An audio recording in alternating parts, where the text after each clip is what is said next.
புதிய பெனியல் கிறிஸ்து சபை வழங்கும் பலத்தின் மேல் பலம் நேரம். தேவ செய்தி பேராயர் யோபு அவர்கள்.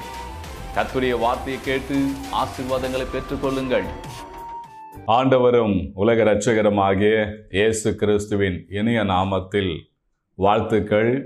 பலத்தின் மேல் பலம் என்கிற இந்த நிகழ்ச்சி மூலமாக உங்களை சந்திப்பதிலே மகிழ்ச்சி அடைகிறேன். என் அன்பு தேவ பிள்ளைகளே, இந்த கால வேளையில் கர்த்தருடைய வார்த்தை கேட்கும்போது அது உங்களுக்கு மிகுந்த ஆசீர்வாதமாக இருக்கும். இன்றைக்கு இந்த செய்தியினுடைய தலைப்பு என்ன தெரியுங்களா? கர்த்தர் உன்னை நினைத்திருக்கிறார். அருமையான தேவ பிள்ளைகளே, அடிக்கடி நீங்கள் யோசிப்பது உண்டு, சிந்திப்பது உண்டு. கர்த்தருக்கு என் ஞாபகம் இருக்குதா? கர்த்தர் இருக்கிறாரா? கர்த்தர் என்னை நினைத்திருக்கிறாரா என்று சொல்லி நான் படித்து கொண்டிருக்கிறேன். என் பிள்ளைகளுக்காக ஜெபித்து கொண்டிருக்கிறேன். நான் வேலை செய்து கொண்டிருக்கிறேன். நான் வியாபாரம் பண்ணி கொண்டிருக்கிறேன். நான் கர்த்தர் தான் நம்பியிருக்கிறேன். கர்த்தருக்கு என் மேல் நினைவு இருக்கிறதா என்றெல்லாம் ஒரு வேளை நீங்கள் நினைத்திருக்கலாம். ஆனால் என் அன்பு தேவ பிள்ளைகளே, கர்த்தர் உங்கள் மேலே அவர் நினைவாக இருக்கிறார். ஒன்று தெரிந்து கொள்ளுங்க, கர்த்தருக்கு நம்மை விட்டால் வேறு யாருமே இல்லை. இரவும் பகலும் அவர் நம்மேல் நினைவாகவே இருக்கிறார். ஏனென்று சொன்னால், இஸ்ரவேலை காக்கிறவர் உறங்குவதும் இல்லை, தூங்குவதும் இல்லை. உறங்காமல் தூங்காமல் இருக்கிற ஒரு ஆண்டவர் சொன்னால் நம்முடைய ஆண்டவர் தான். யாருக்காக உறங்காமல் தூங்காமல் இருக்கிறார்? நமக்காக தான். ஏன் நமக்காக அவர் உறங்காமல் தூங்காமல் இருக்காருன்னு சொல்லி பார்த்தீங்கன்னா, அவர் நம்மேல் அவர் நினைவாக இருக்கிறார். அருமையான பிள்ளைகளே, நம்முடைய தகப்பனாகிய கர்த்தர் நம்மேல அவர் நினைவாக இருக்கிறார். ஒரு தகப்பன் தன் பிள்ளைகள் மேலே எப்போதும் நினைவாக இருப்பார். நான் சொல்றது நல்ல தகப்பன். சில தகப்பன்மார் இருக்கிறாங்க பிள்ளைகளை குறித்து ஒரு அக்கறை இல்லாமல். சில தகப்பன்மார்கள் பிள்ளைகள் மேல் நினைவாக இருந்து அவனுடைய எதிர்காலத்துக்கு என்ன செய்யணும், என்ன பண்ணணும் என்று சொல்லி அவங்க மேல் நினைவாக இருப்பாங்க.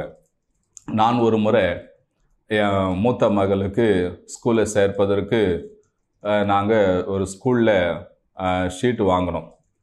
அதுக்காக நாங்கள் போக ஆயத்தமாக இருந்தோம்.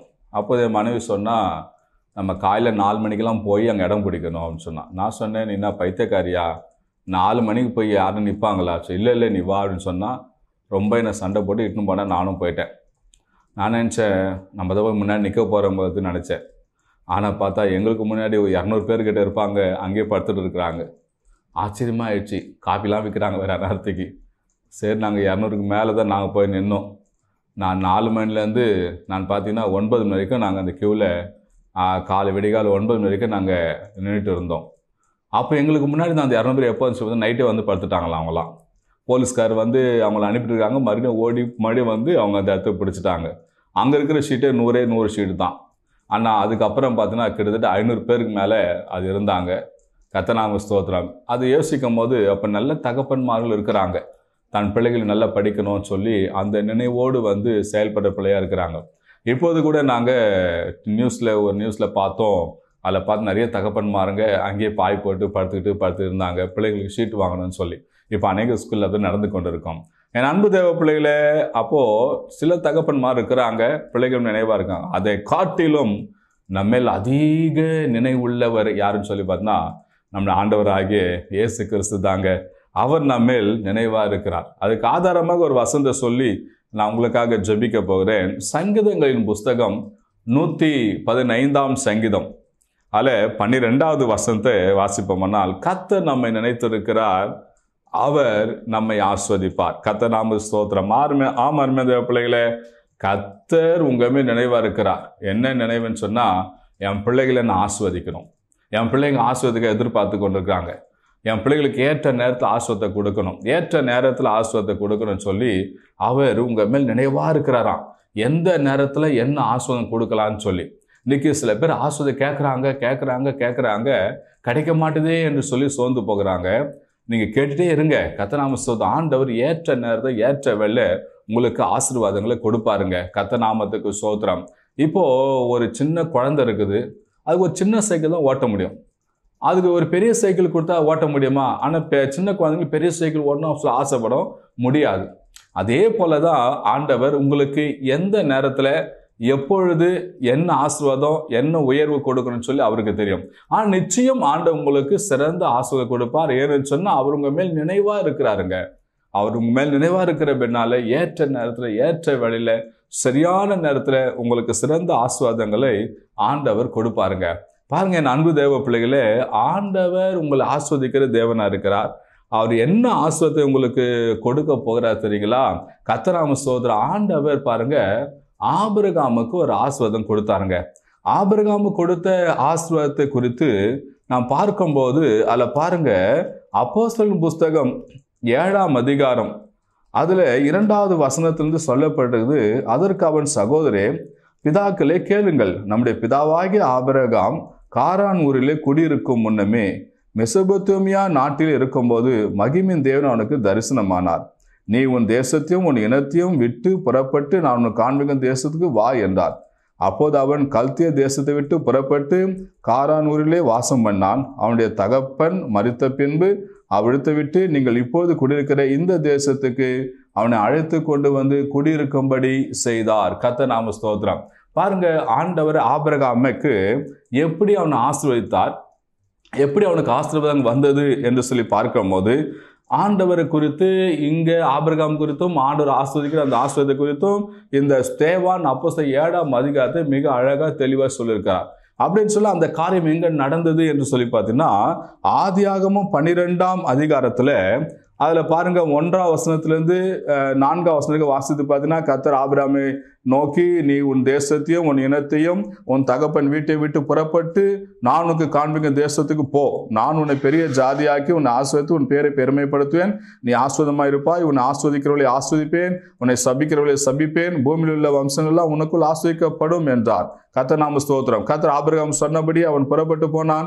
லோத்து மனோடு கூட போனான். கர்த்தர் நாமத்துக்கு மகிமை உண்டாவதாக. என் அன்பு தேவ பிள்ளைகளே பாருங்க, கர்த்தர் 7 விதமான ஆசீர்வாதங்களை ஆபிரகாம் கொடுத்து அனுப்பினார். அதை குறித்து ஸ்தேவான் அங்க அப்போஸ்தலர் 7ஆம் அதிகாரத்துல 2ஆம் வசனத்திலிருந்து அங்க சொல்லுவதை பார்க்கிறோம். அது மாத்திரமல்ல, எபிரேயன் புஸ்தகத்தை வாசிக்கும் போது அந்த எபிரேய நிருபர் அந்த ஆக்கியோன் அவர் சொல்ற பாருங்க, எபிரேயர் 11ஆம் அதிகாரத்துல அதுல பாத்தீங்கன்னா 8ஆம் வசனம் 9ஆம் வசனத்துல அவர் சொல்வதை பார்க்கிறோம். விசுவாசத்தினால ஆபிரகாம் தான் சுதந்திரமாக பெறப்போகிற இடத்திற்கு போகும்படி அழைக்கப்பட்ட போது கீழ்ப்படிந்து தான் போகும் இடம் என்னதென்று அறியாமல் புறப்பட்டு போனான் என்று சொல்லப்படுது. அப்ப ஆபிரகாமுக்கு ஆண்டு கொடுக்க ஆசீர்வாதம் என்னன்னா, அவன் கீழ்ப்படிந்தான். தான் போகிற இடம் என்னதென்று தெரியாமலே அவன் ஆண்டு சொன்னான்னு சொல்லி போனான். ஆண்டவர் தன் வார்த்தை கீழ்ப்படிந்து வந்தான்னு சொல்லி ஆண்டவர் ஆசீர்வதித்தார். 2வது, ஆண்டவர் ஆபிரகாமை ஆஸ்வதிக்கும் போது ஆபிரகாம் வாழ்வதற்கு மாத்திரம் அந்த ஆசீர்வாதம் தரவில்லை, ஆபிரகாம் மூலியமா பெறப்போற சந்ததிகள்லாம் இந்த ஆசீர்வாதம் வேணும்னு சொல்லி தேவன் ஆசீர்வதித்தாருங்க. இப்ப யாக்கோபு ஆபிரகாமுடைய காலம் முடிந்து விட்டது. இப்ப ஆபிரகாம் காலம் முடிந்துட்டு ஈசாக்கு வருகிறார். இப்போ ஈசாக்குக்கு ஆசீர்வாதம் வேண்டும். இப்ப ஆண்டவர் எப்படி ஆஸ்வதிக்க ஈசாக்குன்னு சொல்லி பார்த்தீங்கன்னா, ஆபிரகாமை நினைத்து ஈசாக்கை ஆசீர்வதித்தார். ஏன்னா பூமியில வம்சங்கள்லாம் உனக்குள்ள ஆசீர்வதிக்கப்படும், உன் சந்ததி வானத்தின் நட்சத்திரங்களைப் போலவும் கடற்கரை மணலை போலவும் பெருக்கப்படும் சொல்லிட்டார். அப்படின்னு சொன்னா ஆபிரகாம் உண்டான ஆசீர்வாதங்கள் அவன் பிள்ளைகளுக்கு சந்ததிக்கும் போகணும். இப்ப அடுத்தது ஈசாக்கு ஆண்டு ஆசீர்வதிக்கும் போது ஆபிரகாமை நினைத்து ஆசீர்வதித்தார். அவர் நம்மில் நினைவா இருக்கிறார், அவர் நம்மை ஆசீர்வதிப்பார்னு சொல்லி பார்த்தீங்களா? அவர் எப்படி நினைவா இருக்கிறார், எந்த அடிப்படையில் நினைவா இருக்கிறார் என்று சொல்லி தான் பார்க்க போறோம். இப்போ ஆண்டவர் ஈசாக்கு ஆசீர்வதிக்கும் போது ஆபிரகாமை நினைத்து ஈசாக்கு ஆசீர்வதித்தார். அடுத்து ஈசாக்கு நாட்கள் முடிந்தது. இப்ப யாக்கோபு வருகிறார். யாக்கோபை தேவன் ஆசீர்வதிக்கிறார். எந்த அடிப்படையில்னா யாக்கோபை நினைத்து ஈசாக்கை நினைத்து யாக்கோபை ஆசீர்வதித்தார். இப்ப யாக்கோபு காலம் முடிய போகுது. அவர் பெற்றெடுத்த 12 பிள்ளைகளும் கர்த்தர் ஆசீர்வதிக்க போகிறார். அது எந்த அடிப்படைன்னு சொல்லி பார்த்தீங்கன்னா ஆபிரகாம், ஈசாக்கு, யாக்கோபு என்பவர்களை நினைத்து அவளை ஆசீர்வதித்தார். ஆனா ஸ்டார்டிங் எங்க? ஆபிரகாம் தான். அப்ப ஆபிரகாம் நினைத்து தான் ஈசாக்கு ஆசீர்வதித்தார். ஆபிரகாமை நினைத்து தான் யாக்கோபை ஆசீர்வதித்தார். ஆபிரகாம் நினைத்து தான் 12 இஸ்ரவேல் கோத்திரங்களையும் கர்த்தர் ஆசீர்வதித்தார். காரணம் என்னன்னா ஆபிரகாம் சொல்லுக்கு கீழ்ப்படிந்தார். தான் போகும் இடம் என்னன்னு தெரியாதபடி போனார். கர்த்தர் கீழ்ப்படிந்து போனார். அவர் எதெல்லாம் சுற்றி திரிந்தாரோ அதெல்லாம் அவருக்கு சொந்தம் ஆயிற்று. கர்த்தராம ஸ்தோத்திரம். அன்பு தேவ பிள்ளைகளை, இப்படி ஆபிரகாம் நினைத்து ஆசீர்வதித்த தேவன் நம்மையும் ஆபிரகாமுக்கு உண்டான அந்த ஆசீர்வாதங்களை நினைத்து இயேசு சாமி மூலமா அந்த ஆசீர்வாதங்களை பெற்றுக்கொள்ளும்படி கர்த்தர் செய்கிறார். பாருங்க, யாத்ராகமத்தின் புஸ்தகம் 3ஆம் அதிகாரம் 6வது வசனத்திலிருந்து 10வது வசனம் யாத்ராகம் 3ஆம் அதிகாரம் 6வது வசனத்திலிருந்து 10வது வசனம் வரைக்கும் வாசித்து பார்த்தா, இஸ்ரவேலை நினைத்து, அதாவது ஆபிரகாமுடைய சந்ததியாகி இஸ்ரவேலை நினைத்து இஸ்ரவேல் புத்திரரை ஆண்டவர் ஆசீர்வதித்தாராங்க. எப்படின்னு சொல்லி பார்த்தா, அவங்க விடுகிற பெருமூச்சு, படுகிற உபத்திரம் எல்லாம் அங்க பரலோகத்துக்கு கேட்டுதான். உடனே கர்த்தர் அவங்களை நினைத்தருளி உடனே கர்த்தர் அவங்களை விடுவித்தார் என்று சொல்லப்பட்டது. அருமையான அப்படியில கர்த்தர் அப்போ பாருங்க, ஒருவரை ஒரு அடிமைத்தனம் விடுவித்து அவங்களை ஆஸ்வதிக்கன்னு சொன்னா அதுக்கு ஒரு காரணம் இருக்கணும். அது என்ன காரணம் சொல்லி பார்த்தா, இவர்கள் ஆபிரகாமுடைய சந்ததி, ஆண்டவர் நினைத்து அவங்களை விடுவித்து ஆண்டவர் ஆசீர்வதித்தாருங்க. அது மாத்திரமல்ல, ஆபிரகாம், ஈசாக்கு, யாக்கோபு இவர்களை நினைத்து ஆண்டவர் யாத்திராகம் 32ஆம் அதிகாரம் 7வது வசனத்திலிருந்து 14ஆம் வசனம் வரைக்கும் வாசித்து பார்த்தீங்கன்னா, இந்த இஸ்ரவேல் ஜனங்க பாவம் செய்யிட்டாங்க. மேலே போன மோசைக்கு என்ன நடந்ததுன்னு தெரியல. ஆனால் ஒரு கன்றுக்குட்டியை செய்து நம்ம என்ன செய்வோம்னா, நம்ம அதை வணங்கி மீண்டும் எகிப்துக்கு போவோம்னு சொல்லி ஜனங்களுக்கு மிகுந்த கர்த்தர் கோபத்தை உண்டாக்கி ஜனங்க மிகுதியான பாவத்தை செய்து விட்டாங்க. இப்போ பாவம் செய்த உடனே ஆண்டு கோபம் வந்துச்சு. ஆண்டு சொல்ற மோசை கிட்ட, நீ அழுத்து கொண்ட ஜனங்க தங்களை கெடுத்து கொண்டாங்க, அது நீ இறங்கிப்போ, நான் உங்களுக்கு ஒரு நிமிஷம் அழிச்சிட்டு சொல்லும் போது அப்போதான் ஆபிரகாம் சொல்றாரு, ஆண்டவரே நீர் அழிப்பீர்கள் சொன்னால் ஆபிரகாம், ஈசாக்கு, யாக்கோபுக்கு வாக்கு பண்ணிருக்கீங்களே, அப்போ அது என்ன ஆகிறது? அப்போ பார்வோன்னு எகிப்து ஜனங்க கேள்விக்கு படும்போது என்ன நினைப்பாங்க அப்படின்னு சொல்லும்போது அப்போதான் ஆண்டவர் சொல்றாரு, சரி ஓகே, யார் பாவம் செய்தன்னு அவனை மாதிரி தண்டிப்பேன் அப்படின்னு சொல்லி மற்றவங்களும் ஆண்டவர் மன்னித்து விட்டாருங்க. கர்த்தர் சொல்றது இது எப்படின்னா, எப்படி மன்னித்தான்னு சொல்லி பார்த்தீங்கன்னா, ஆபிரகாமை நினைத்து, ஆபிரகாம் வாக்கு பண்ண நினைத்து, அந்த ஆசீர்வாதம் உங்களுக்கு போய் சேரணுமே நினைத்து ஆண்டவங்களை மன்னித்தார். அது மாத்திரமல்லங்க, 1 ராஜாக்கள் புஸ்தகம் 18ஆம் அதிகாரம் 36லேருந்து 39 வாசித்து பார்த்தீங்கன்னா, எலியா ஜெபிக்கிறார், ஆபிரகாமின் தேவனும் ஈசாக்கின் தேவனும் யாக்கோபின் தேவனுமாய் கர்த்தாவே, நீர் இஸ்ரவேலின் தேவன் என்றும் நான் உம்முடைய ஊழியக்காரன் என்றும் என்னை கேட்டருளும் அப்படின்னு என்னத்தான், என்னை நினைத்தருளும் என்று சொல்லி அர்த்தம். கர்த்தர் பாருங்க, ஆபிரகாமை சொல்லி அவர் ஜெபிக்கிறார். ஆபிரகாமின் தேவனும் ஈசாக்கின் தேவனும் யாக்கோபின் தேவனும் சொல்றார். அப்படின்னா அவங்களெல்லாம் வாக்கு பண்ணிருக்கீங்களே, அவங்களுக்கு ஆசீர்வாதத்தை கொடுத்துருக்கீங்களே, அதோட வம்சவில வந்தது நானும், கர்த்தர் ஸ்தோத்திரம் என்று சொல்லி அவர் ஜபித்த போது வானத்திலிருந்து அக்கினி இறங்கி வந்ததுங்க. கர்த்தர் ஸ்தோத்திரம்.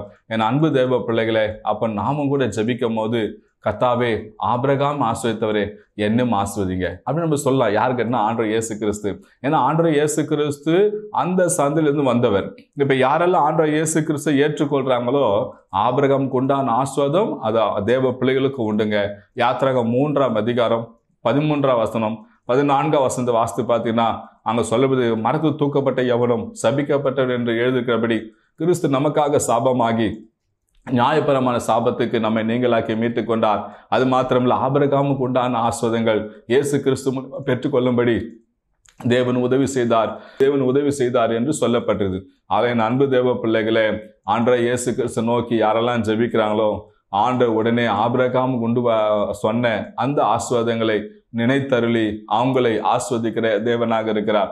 இந்த வார்த்தை கேட்டுக்கொண்டு நீங்க கூட ஒவ்வொரு முறையும் நீங்க ஜெபிக்கும் போது, பரலோக தேவனே என்னை ஆஸ்வதிங்கப்பா, ஆபிரகாமை நினைத்து என்னை ஆஸ்வதிங்க, அந்த ஆபிரகாம் உண்டான ஆஸ்வாதம் எனக்கு தாங்கப்பா, என் சந்ததிகளும் தாங்கப்பா அப்படின்னு சொல்லி நீங்க கேட்கும் போது நிச்சயம் ஆண்டவர் உங்களை ஆஸ்வதிக்கிற அவர் தேவனாக இருக்கிறார். இப்போது நான் உங்களுக்காக ஜெபிக்க போறேன். கண்கள் மூடுவோமா? எங்கள் அன்பின் பரலோக பிதாவே, ஏசப்பா, இந்த ஆஸ்வதிக்கப்பட்ட இந்த கால வேலைக்காக ஸ்தோத்திரம். கர்த்தாவே, இந்த வேளை வார்த்தை கேட்டுக்கொண்டுகிற நம்முடைய பிள்ளைகளை நினைத்தருளுங்கப்பா. யாக்கோபை ஆண்டவர் ஏசப்பா ஆபிரகாமை நினைத்து ஆண்டவர் ஈசாக்கை ஆசீர்வதித்தீங்களே, கர்த்தாவே ஆபிரகாம் நினைத்து யாக்கோபை ஆசீர்வதித்தீங்களே, ஆபிரகாம் நினைத்து இஸ்ரவேல் கோத்திரங்கள் ஆசீர்வதித்தீங்களே, ஏசப்பா உமக்கு ஸ்தோத்திரம். ஆண்டவரே கர்த்தாவே, உம்மை நோக்கி பார்க்கிறோம். இதோ சுவாமி, இந்த வார்த்தை கேட்டுக்கொண்டு நம்முடைய பிள்ளைகளை ஆபிரகாம் நினைத்து இந்த பிள்ளைகளை ஆசீர்வதிங்க. ஆபிரகாமுக்கு வாக்கு பண்ணியது நினைத்து இயேசுவை நீங்க ஆசீர்வதிங்க. ஏசப்பா, சிலுவையில கர்த்தாவே நீங்க ரத்தம் சிந்தி அந்த ஆபிரகாம் உண்டான ஆசீர்வாதங்களை நீங்க மீட்டெடுத்தீங்களே, அந்த ஆசீர்வாதம் நம்முடைய பிள்ளைகளுக்கு தந்துருங்கப்பா. சுகம் என்கிற ஆசீர்வாதம், சந்தோஷம் என்கிற ஆசீர்வாதம், சமாதானம் என்கிற ஆசீர்வாதம், ஆரோக்கியம் என்கிற ஆசீர்வாதம், பொருளாதார ஆசீர்வாதம், உயர்வான ஆசீர்வாதம், எதிர்பார்த்து கொண்டிருக்கிற எல்லா ஆசீர்வாதங்களும் கர்த்தாவே உம்முடைய பிள்ளைகளுக்கு வந்து சேரும்படியா ஜெபிக்கிறேன் சுவாமி. என் பிள்ளைகளுக்கு ஒரு நல்ல ஆசீர்வாதம் இல்லை என்று சொல்லி எண்ணி ஜெபித்து கொண்டிருக்கிற அந்த தாயாரை கண்ணோக்கி பாருங்க. இவங்க பிள்ளைகளுக்கு உண்டான அந்த ஆபிரகாம் ஆசீர்வாதங்களை தந்தருளுங்க. இவங்க சந்ததிகளுக்கு உண்டான ஏசப்பா அந்த ஆசீர்வாதங்களை தந்தருளுங்க. கர்த்தாவே, சகல ஆசீர்வாதங்களும் நம்முடைய பிள்ளைகளுக்கு தந்து நம்முடைய பிள்ளைகளை பலப்படுத்துங்க. வியாபாரம் செய்து கொண்டு நம்முடைய பிள்ளைகளை ஆஸ்வதிங்க. அந்த வியாபாரம் பள்ளிக்கு பெருக்க உதவி செய்யுங்க. படித்துக்கொண்டு பிள்ளைகளை ஆஸ்வதிங்க. அவங்க படிப்பு இன்னும் மேற்கொண்டு படிக்க உதவி செய்யுங்க. ஏசப்பா, அநேகர் பிள்ளைகளுக்கு ஃபீஸ் கட்டணும்னு சொல்லி ஏசப்பா அங்கும் இங்கும் அங்கலாய்த்து கொண்டு பிள்ளைகளை கண்ணோக்கி பாருங்க. அந்த ஃபீஸ் கட்டுறதுக்கான பணத்தை எல்லாம் கர்த்தர் சந்திங்க. ஏசப்பா, ஊழியத்துக்காக ஜெபித்து கொண்டு நம்முடைய பிள்ளைகளுடைய ஜெபத்தெல்லாம் கர்த்தர் கேட்டு அற்புத அதிசயங்களை கர்த்தர் செய்யுங்க. ஏசப்பா, இந்த பிள்ளைகளுக்கு உண்டான எல்லா ஆசீர்வாதம் தந்தருளுங்க. இந்த கரத்தில் ஒப்பு கொடுக்கிறோம் இயேசுவின் நாமத்தில் பிதாவே, ஆமென், ஆமென். அருமையான தேவ பிள்ளைகளே, வார்த்தை கேட்டுங்க. இந்த வார்த்தை மூலியமா கர்த்தங்களோடு கூட பேசியிருப்பேன்னு சொன்னால் இந்த வார்த்தை மற்றவங்களுக்கு அனுப்புங்க. அவங்களுக்கும் இந்த வார்த்தை போய் சேரட்டும். இது ஒரு ஊழியமா கருதி செய்யுங்க. உங்களுக்காக ஜெபிக்க என்று சொன்னால் திரையில பார்க்குற எண்ணுக்கு தொடர்பு கொள்ளுங்க. தொடர் மூலியமா நான் உங்களுக்காக ஜெபிக்க ஆயத்தமா இருக்கிறோம். செய்யுங்கள், கர்த்தர் ஆசீர்வதிப்பார். God bless you. பிரியமானவர்களே, நீங்கள் எந்த திருச்சபைக்கும் போகாத நபரா இருப்பதை சொன்னால் எங்கள் திருச்சபையில் நடக்கும் ஆராதனைக்கு வாருங்கள். எங்கள் திருச்சபையின் ஆராதனை நேரம் காலை 6:30 மணியிலிருந்து 8:30 மணி வரை நடைபெறும் இடம் புதிய பெனியல் கிறிஸ்து சபை, நம்பர் 107, நேருஜி ஜோதி நகர், 2வது தெரு, Ayanavaram, Chennai 23, century flower mill மற்றும் பனந்தோப்பு ரயில்வே காலின் அருகில்.